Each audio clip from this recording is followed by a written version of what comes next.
তো আজি লখিমপুৰলৈ আহিছিলোঁ বিশেষ কাম এটা কাৰণে। তো ভাইটিয়ে বহুত হেল্প কৰিলে।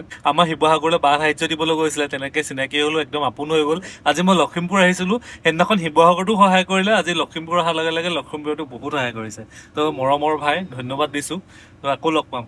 হেল্ল' ৰাইজ, আপোনালোকে গম পালে আমাৰ সকলোৰে চিনাকি দেবুদা আজি আমাৰ লখিমপুৰত আহিলে। দাদাৰ লগত বিশেষ কাম এটাত লাগি আছিলো আজিৰ দিনটো। দাদাৰ লগত আৰু মজা মজা ভিডিঅ' পাব পিছলৈ আপোনালোকে, যিহেতু আমাৰ ইয়াত আহি আছে আকৌ অলপ দিন পিছত। দিনটো ইপিনে সিপিনে ঘূৰি পকি কলেজ চাৰিআলি ম'ম' হাউচে পালোহি। যিমান কামত বিজি নহওঁ কিয়, পেট পূজাটো মেইন নে কি কয় ৰাইজ। তাৰপিছত আহি মোক কোৱাৰ্টাৰত থৈ দাদাহঁত গ'লগৈ। অলপ সময় ৰুমতে আৰাম কৰি ৰাতি আকৌ নাইট ডিউটি লৈ বুলি গ'লো। আজি মোৰ ডিউটি অফ আছিলে, তথাপিও লগৰ এটাই ডিউটি কৰিবলৈ দিয়াৰ কাৰণে তাৰ অভাৰ ডিউটি এটা মই মাৰি দিছো। 8টা বজাত ডিউটিত সোমাই বস্তুবোৰ ঠিক ঠাক কৰি কামত লাগি গলো। এটাৰ পিছত এটা বেক টু বেক কাম আহিলে আৰু আমি কামবোৰ খতম কৰি গলো। কামবোৰ কৰোতে কৰোতে ৰাতি 2:30টাই বাজিলে। 2:30টাই বাজিলে যদি শুব হ'ল আৰু। শুৱাৰ আগতে সোণোৱালদা আৰু মই কেক এপিচ খাই ললো। খাই বৈ শুব লওঁতে এইটো দেখিলো।